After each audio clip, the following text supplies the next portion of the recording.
Sorry, I don't love you. Afraid I've grown accustomed to. Cause with you something isn't wrong, something isn't wrong, something isn't right.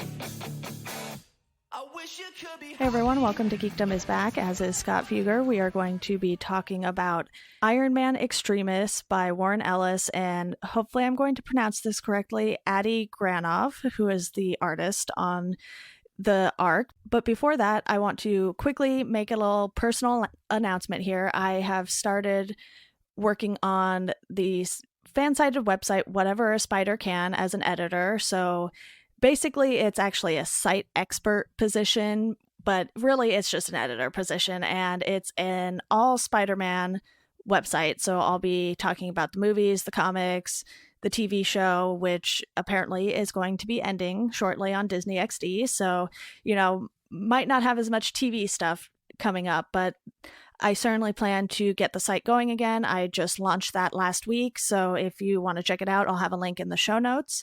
And I want to let you all know that today's episode is also sponsored by Loot Crate. You can head over to trylootcrate.com/geekdompod. That'll be in the show notes.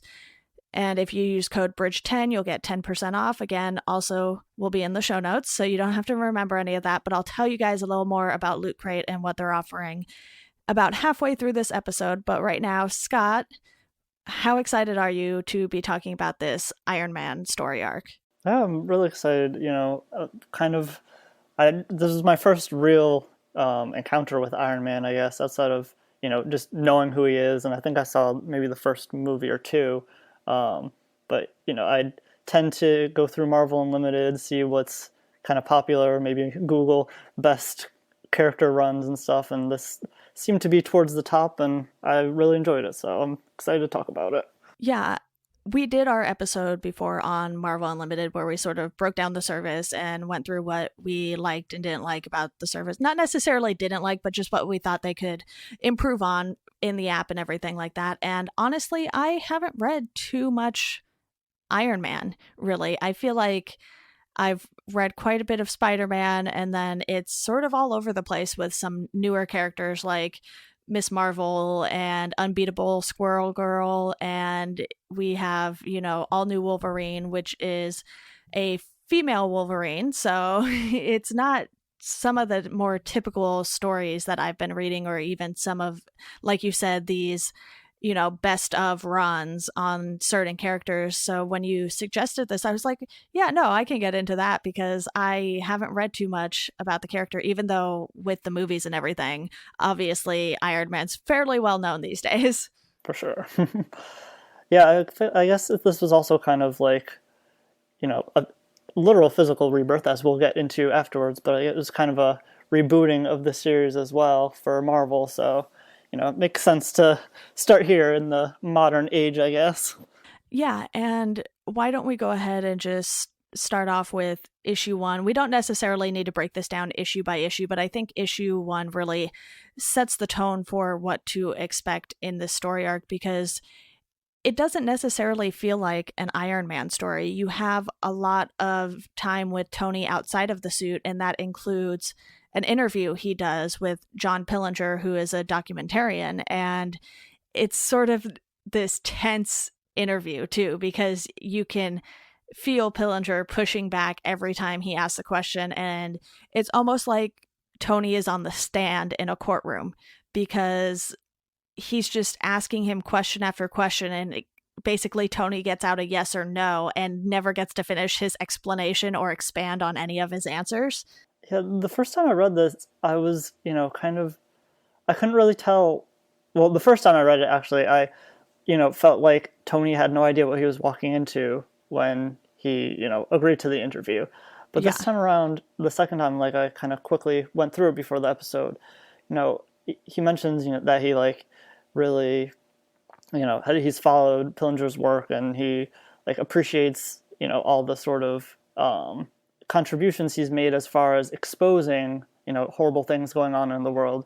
But then he, like, questions, the same way Pillinger is questioning him about, whether his tech is actually good or whether it's just, the majority of militaristic uses.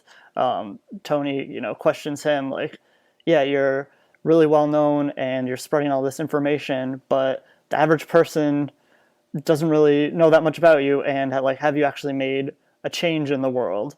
So, it's kind of an interesting, like, they kind of mirror each other, or like in opposite ways. I thought that was interesting, and it kind of this time around made me think maybe Tony kind of had more of an idea of what he was walking into.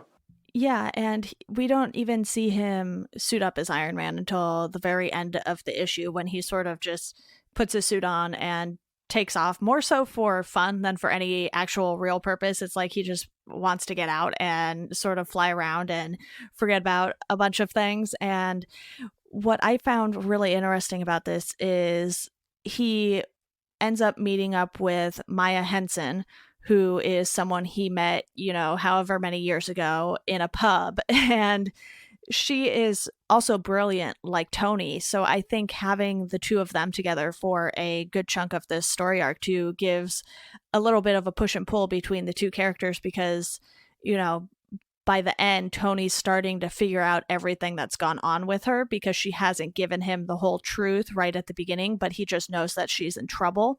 So it's very interesting to see how psychologically too that all progresses between the two characters.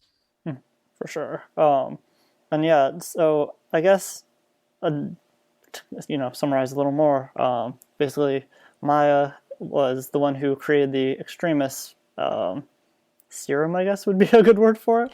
Yeah. It's, similar to the Captain America super soldier serum, trying to basically make something super powerful that's not going to be able to be stopped, and whether that's for better or for worse as the story kind of goes on. I guess that the first big sort of event in the series is that someone did get a hold of the Extremis serum, and they used it on this sort of domestic terrorist, and that's kind of what that's the trouble you mentioned Maya getting into and needing to call Tony for help. Yeah, you mentioned it being like the super soldier serum, and in a lot of ways it is, but it also kind of gives people these powers too. Captain America, he has powers in a sense, but a lot of his are, super stamina, super speed, super strength, and those sort of things, but he doesn't, like have fire come out of his mouth like the guy who takes the Extremis strand or serum, whichever way you want to put it, and he just starts wrecking havoc everywhere he goes. And it's sort of terrifying to see him and everything that he's capable of, because it's like, okay, yes, Captain America is super strong and has a shield and everything like that, but how would he stop this guy too? So, Tony has this idea in his head that he has to go this alone, and he's the only one who has the solution for stopping him. And really, it takes someone else with the Extremis in them to stop him ultimately. Yeah, so another thing that like kind of stood out to me was the fact, like the Extremis actually, rewrites the kind of data centers of your mind. And I thought one of the coolest like parts of the artwork was when they first showed the I'm trying to think of his name, Malin, the guy who took the Extremis serum. Like they showed him basically for the first, I think it's like 24 hours or 2 days, your body is like literally rebuilding itself. You're like in a cocoon of scabs, and seeing that, and like the artwork for that was like is super detailed with like no words on the page, and just I thought that was artwork wise, that was where this really shined, was the actual action portions of it.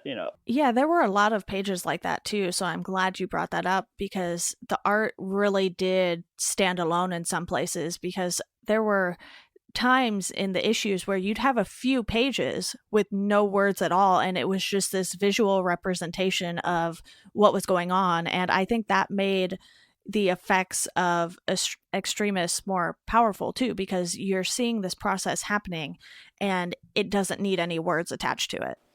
For sure. Yeah, and like the first time that they showed him actually using the powers, like when he started breathing fire, it was like a super shocker. Like you weren't expecting that. Like you knew he was going to be super strong, and like obviously you could tell he was a villain and stuff. But that was like kind of the big surprise of that issue. Yeah, and we briefly mentioned Tony having to deal with the military uses for his tech. And, his reasoning behind that is, yes, I supplied the military with these things, but I did it to fund all of these other things that are more helpful to everyone else, not just the military, and that actually do some good instead of just, being a weapons dealer, basically. And he also has to deal with learning what Extremis is because he doesn't know anything about it going into this, just like the rest of us, presumably. And as he's finding out more and more about it, you can sort of see the wheels turning in his head as he's sorting through everything. And like I said earlier, him and Maya are intellectually on the same level. And he even says she's smarter than him at one point during the story arc. So you have these two brilliant people, and you can see Tony just trying to get better, but Maya's sort of stuck in one place because of this Extremis serum. Yeah, I think it was, really interesting the way they kind of played a lot of the characters against each other, not just, Tony and Maya, obviously, you know, Tony had the power, he had the technology, he had the money to do all these things. But like you said, he was kind of like haunted by his past, and that kind of, you know, stopped him in a way.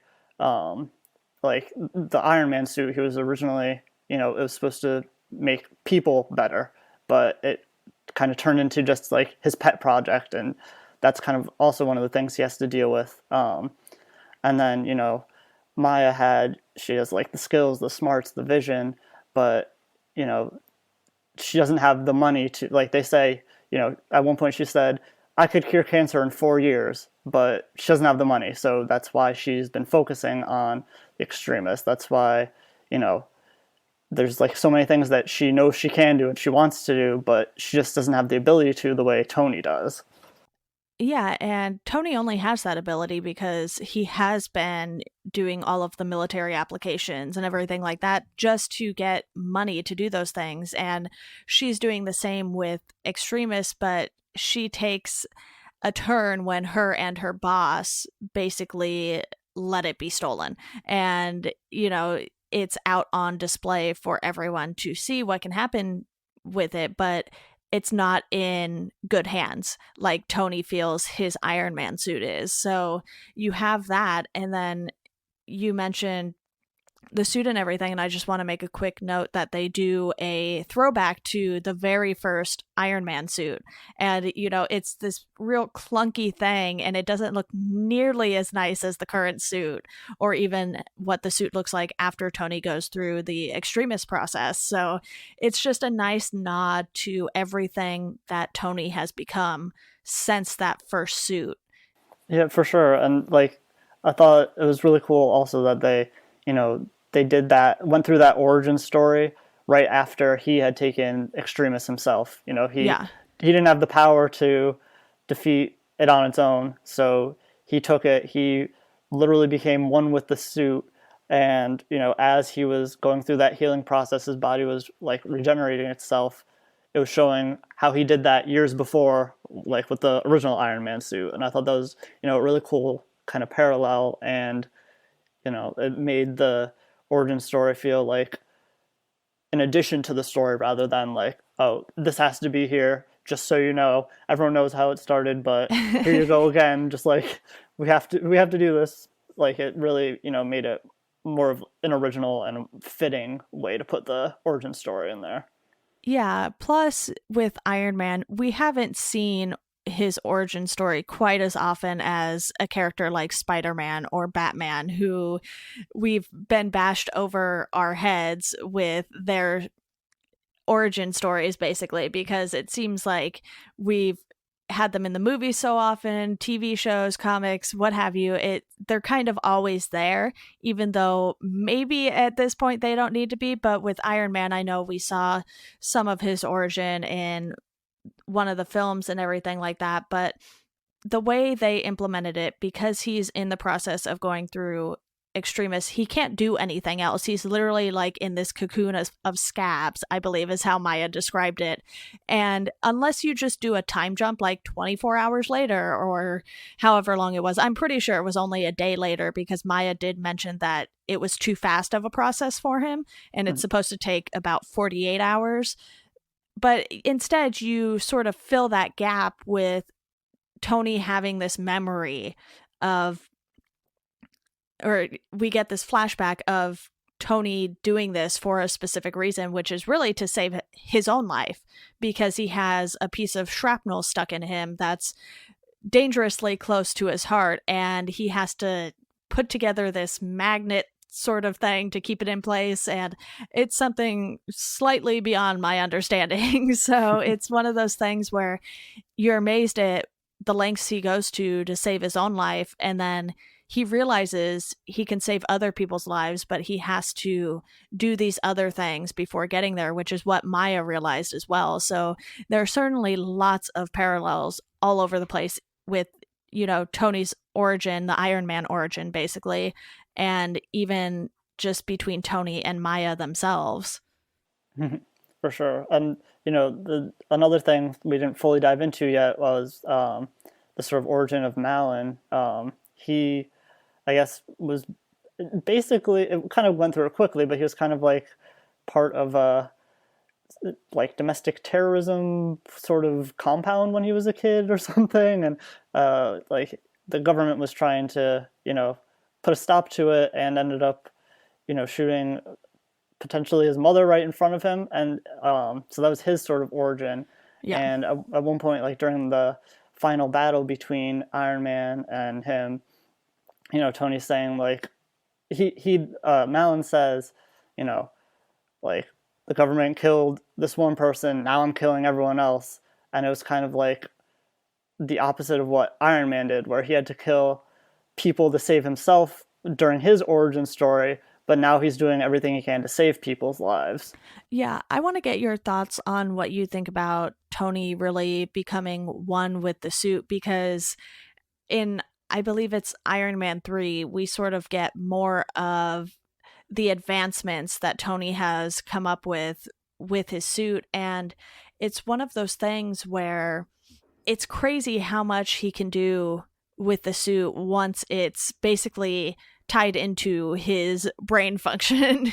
And you see that he really doesn't want to hurt Malin too, even though the suit can obviously handle it now and he can handle it physically as well. So you just see it in his eyes underneath the suit that he doesn't want to have to hurt this guy, but because he understands what good Extremis can do and the other guy, Malin, refuses to, he'll do whatever is necessary to keep it in good hands and not someone like Malin's hands.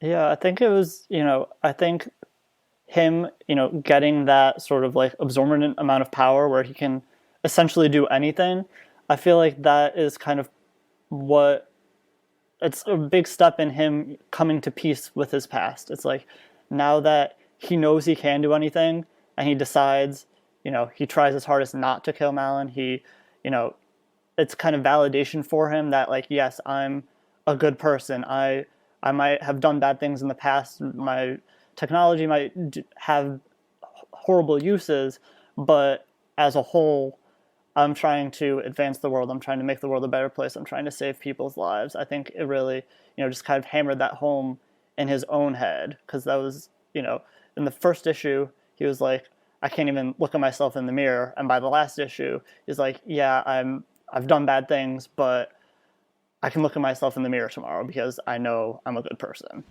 Exactly. You have in the notes here too about the pacing of the story and how you feel it's better as a trade instead of going issue by issue. And since, you know, we both have Marvel Unlimited, that's something that's obviously a lot easier to say using the app to read a bunch of stories. But I do agree with you that this story, it was more of a slow burn because it's not full of action in every issue. In fact, you know, in issue 1, you don't really have any action until Tony takes the suit and flies off, which, by my definition, isn't too exciting of an action scene. So what made you feel like this worked better as a trade?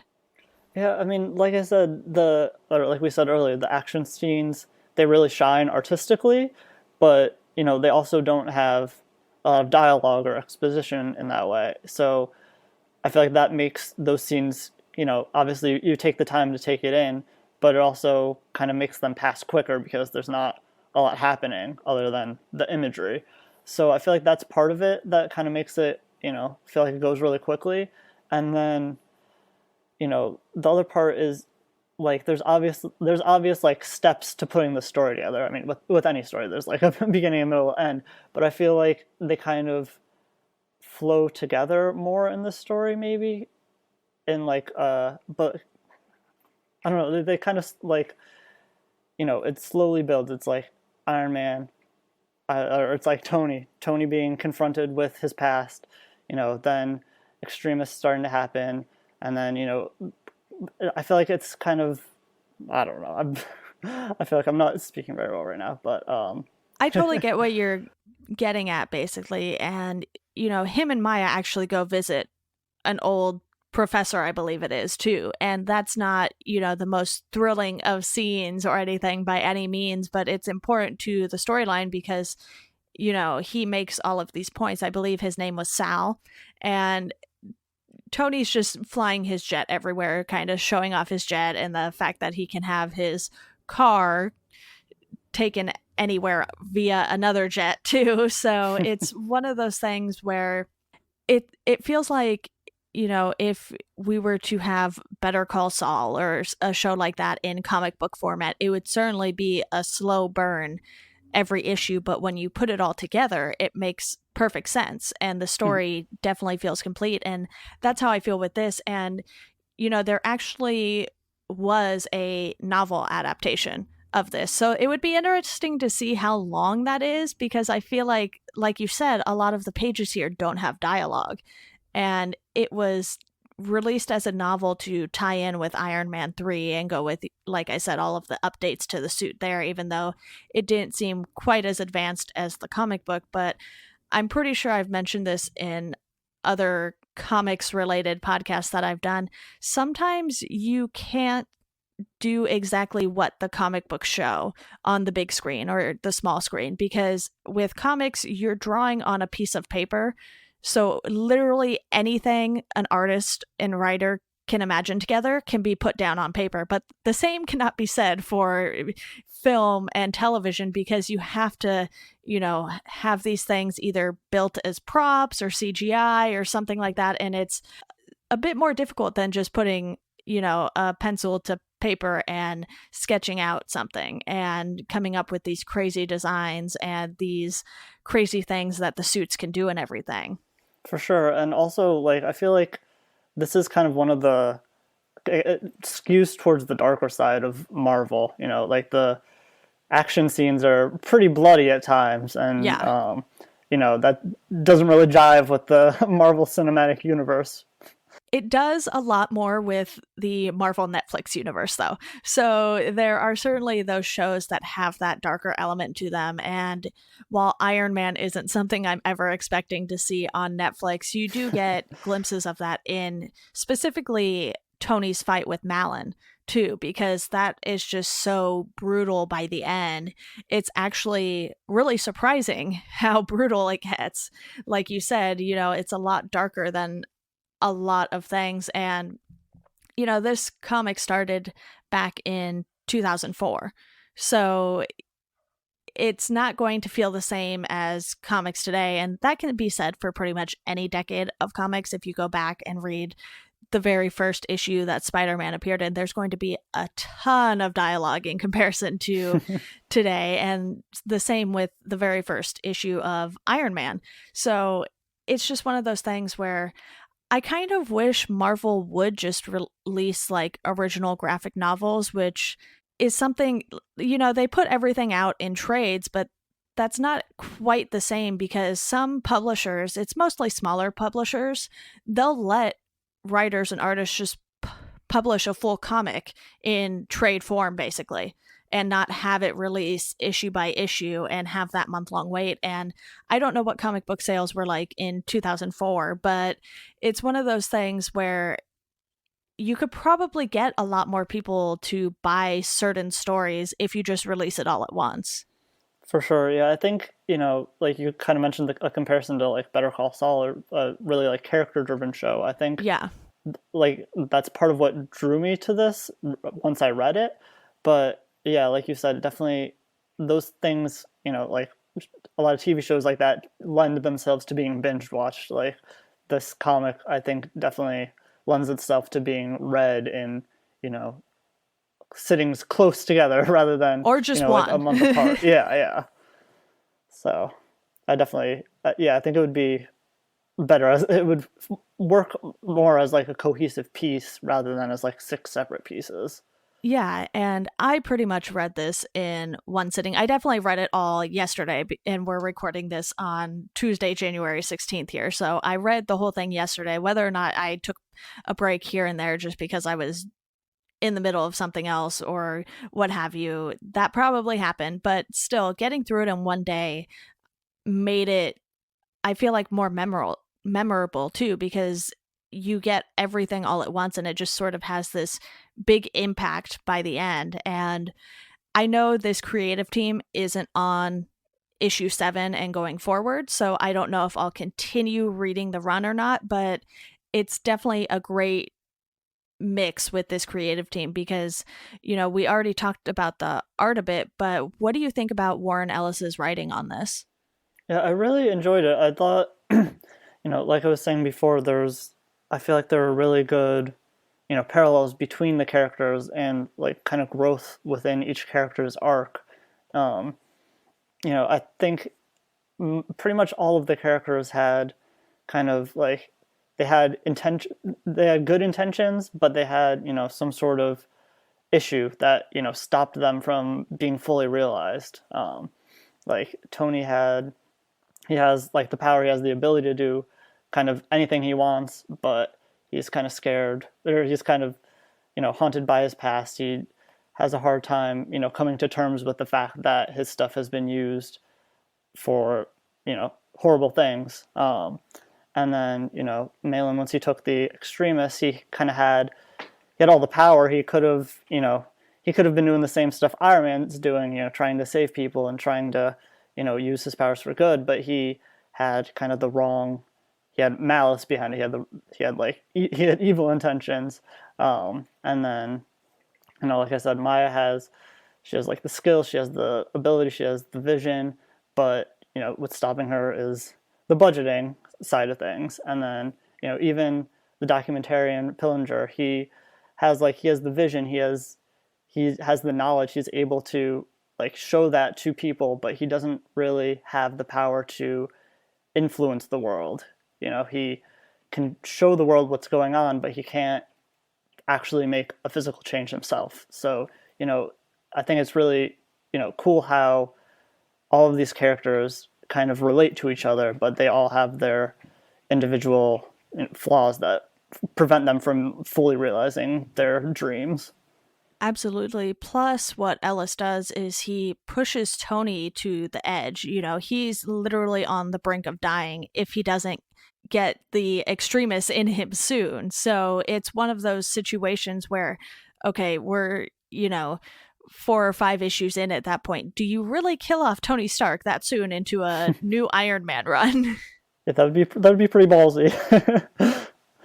Yeah, it's only something I could see happening now that there's also Riri Williams as Ironheart, and, they've built up sort of a little Iron Man universe there. But back in 2004, Riri Williams didn't exist. So then it's like, okay, what do you do with this character? Because, the movies had started coming out and everything, and I don't know if they actually came out quite that long ago, but either way, Marvel had this idea about a cinematic universe, and this version of Tony really lends to that as well.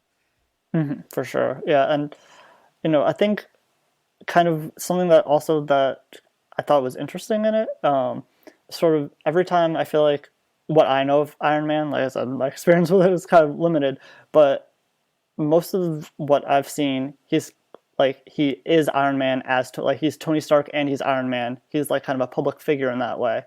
But in this, at least up to this point, he was, Iron Man was his bodyguard. So I thought that was kind of interesting. And one of the other like main characters I know of Iron Man is the alcoholism, which was kind of briefly mentioned. But I thought that was one thing I think, they if this was kind of a longer arc that moved at kind of a different pace, and I think that would have been interesting for them to dive into that aspect of things and how it affected like the way he thinks about his past and his present and stuff.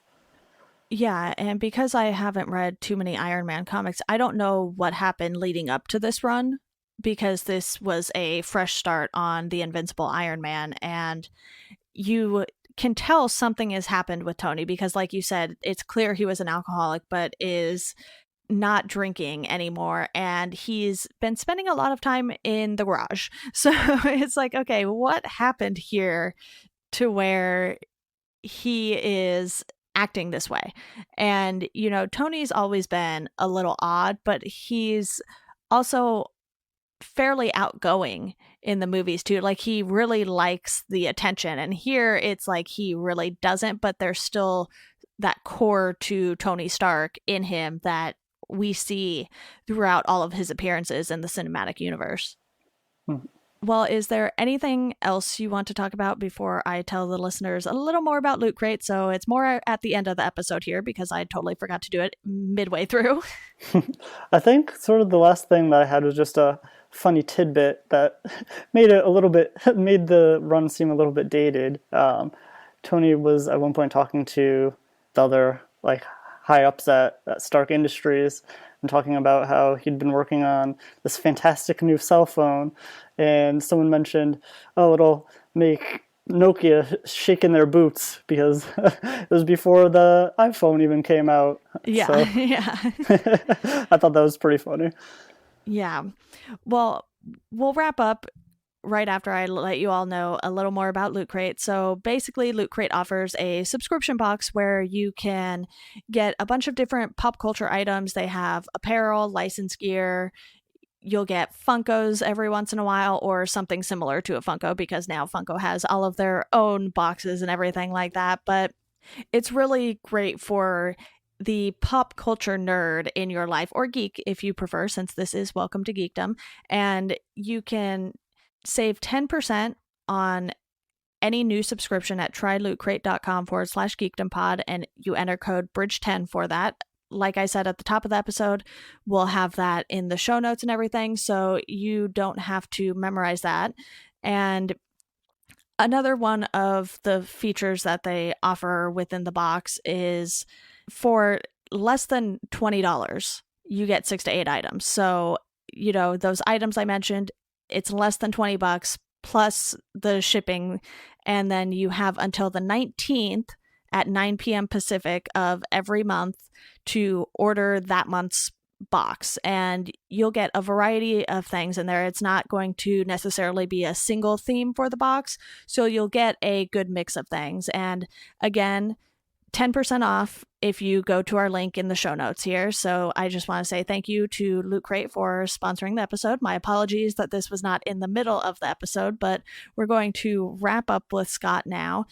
Scott, did you overall enjoy the idea behind this story arc and how it was executed? Yeah, I thought it was really interesting, and it, starting with one of the best runs in the series, I guess you might think, it can only go down from here, but I think I'll be looking into some of the other popular Iron Man runs, because it did get me interested in the character more, for sure.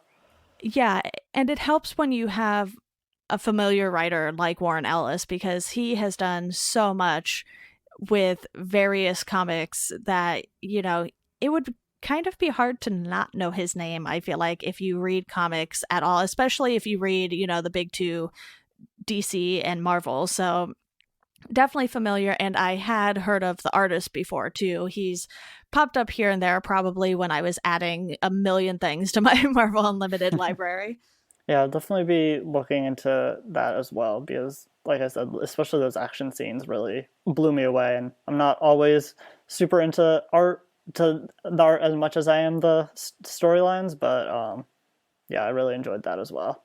Yeah, and like I mentioned, this had been adapted into a novel, which I might have to check out and see, just how long that is and everything like that. But it has been applied to some TV episodes with the animated shows, and I believe it even came up in Agents of S.H.I.E.L.D. So this storyline has certainly had an impact on more than just this comic run. So it'll be interesting to see if we ever see another iteration of it or adaptation of it in the films because Robert Downey Jr. can only play Iron Man for so long here, and if he has any additional suit upgrades, I think we might be seeing those in Avengers Infinity War, which is coming up. Yeah, I haven't really watched many of the movies honestly lately, but yeah, it'll be interesting to see how things progress. Yeah, definitely. Well, I don't know about you, but I certainly plan on seeing Infinity War because pretty much everyone is going to be in that movie.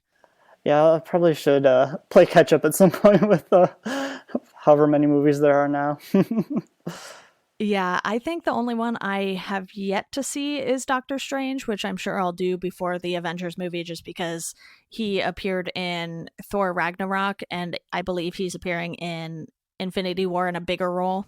I actually did see that one, and I enjoyed it. I thought it was pretty good. Nice. Well, I definitely have something to look forward to soon then, but Scott, as always, thank you for coming on, and I'm sure we'll have you back on again soon for another topic here because I know we have a few ideas that we've been tossing around, and it's always good to have, some consistent guests on here to talk about a variety of things because, we've done comics, we've done the Wonder Years episode, and who knows what we'll do next. But again, thank you for coming on. Thanks for having me. Of course. And as always, thank you all for listening, and we hope you enjoy the rest of your day.